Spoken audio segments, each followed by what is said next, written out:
Right, welcome back to Beyond the Boundary. It's a show where we chat to players, coaches, and who not. And in this edition, we have someone who's been in that role, but with a different team. We're talking about Mark Scholes, the former Pakistan head coach, now the head coach of Scotland.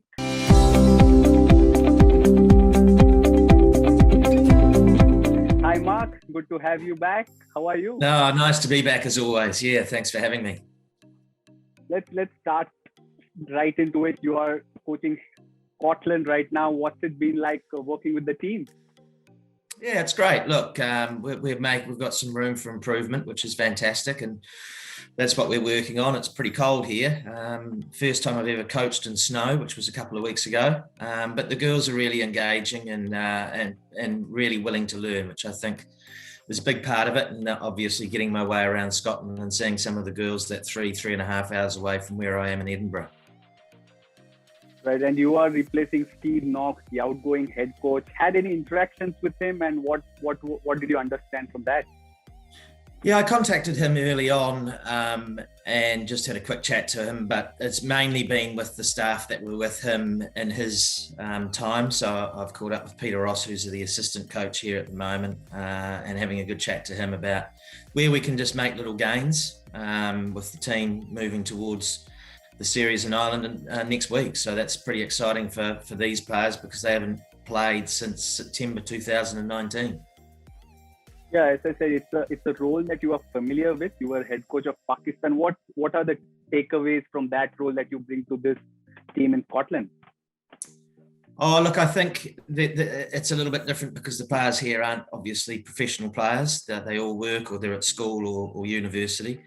So it's about early mornings and late nights here as they finish work or before work and school and university as well. So there are a few differences, but I guess the main thing is about giving them confidence in their game and pretty clear game plans about how we want to play the game and trying to implement that into the players that it could be something new for. So giving them that confidence to be able to implement our game plan and what we're trying to achieve.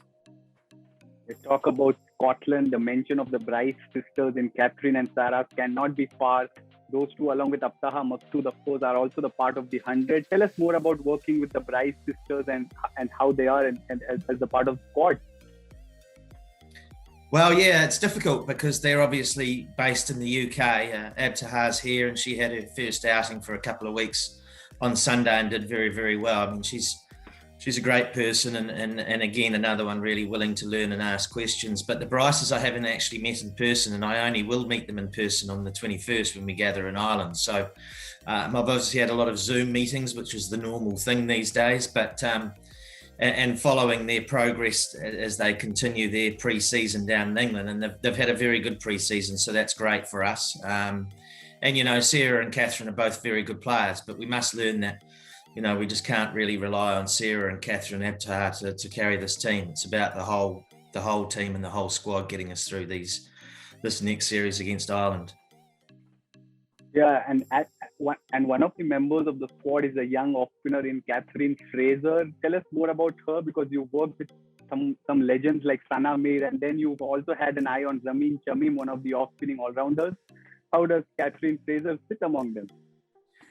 Yeah, Catherine's a real talent. She's 16, only just turned 16, and I think she's played a few games for Scotland now. And she's making her way in the game, but she's got a lot of good things about her, and she can bat a little bit as well. So I'm really excited about her. And there's another 16-year-old that we've got called Elsa Lister, who's a wicket-keeper batter, and she's really, really exciting as well. Gives the ball a hit. And so that's really, really exciting that we've got such young players coming through and very talented as well. So again, it's about introducing them into international cricket without scaring them off and giving them that confidence. So that's the tricky part about it at the moment. It's just possibly the depth we don't have, but there's only one way to build that up, and that's to include young people, and that just puts a bit of pressure on the players that are there at the moment. Scotland are playing Ireland for a limited over series starting May 23rd. But ahead of, in the build up to this was a lot of cancellations. They were to play Ireland and Spain. That got cancelled. There were a lot of cancellations before this series is starting to come through. What is the mindset of the players like? Are they dejected, and how have they been?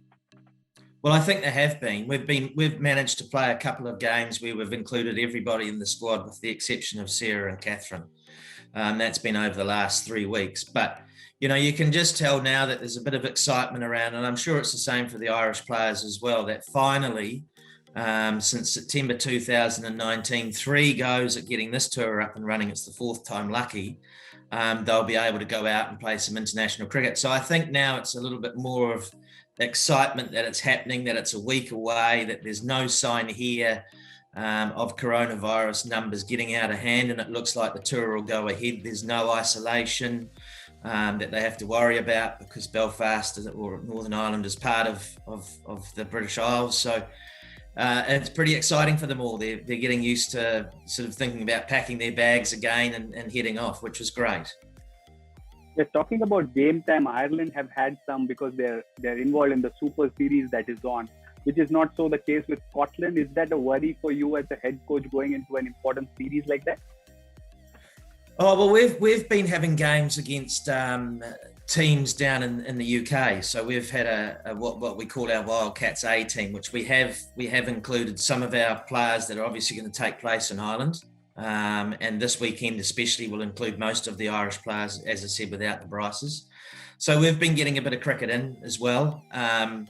Maybe not as much as the Irish, but at least we've been playing against some very good teams that have had the Yorkshire Diamonds girls in it, and some of the Manchester players in there as well. So we've been getting a pretty decent hit out for 4 games that we've played so far.